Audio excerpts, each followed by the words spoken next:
நாலே நான் மேனேஜர், நான் தான் கெத்தா இருக்கணும். ஓகே. அவன் என் கீழ எனக்கு இருக்கிறவங்கலாம் புதுசா ஜாயின் பண்ணும்போது எனக்கு மேனேஜர் ஆமா. மாதிரி. எனக்கு அடிமை மாதிரி தான் இருக்கணும். ஓகே. அந்த மாதிரி ஒரு மனப்பான்மை இருக்கிறவங்க அது நிறைய மேனேஜர்களை மாற்றிக்கணும். ஏன்னா எல்லாரும் படிப்படியாக தான் உயர்ந்து இது வந்திருக்கும். ஒவ்வொருவரோட படிப்பு திறமைக்காக இருந்தாலும் சரி, சக ஊழியர்களுக்கு நல்ல அன்பா மரியாதையாக நடந்தனாலே அவங்களுக்கும் அவங்களோட குடும்பமும் அவங்க பரம்பரையும் சந்தோஷமா இருக்கும்.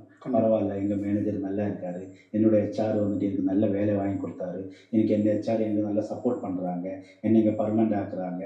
அப்படிலாம் இருக்கும்போது இவங்க குடும்பமும் அவங்களுக்கு வேண்டிக்குவாங்க. அதை விட்டுட்டு இவருக்கு ஏதாவது தொல்லை பண்ணும்போது எல்லாரோட மனசிலும் அந்த ஒரு வெறுப்பு தோண்டிட்டுனாலே அவன் நல்லா இருக்கக்கூடாது, அவன் அப்படி ஆகணும் இப்படி ஆகணும், சில இவரோட சாபங்கள் எல்லாம் சீக்கிரமாக ஃபலிக்கும்.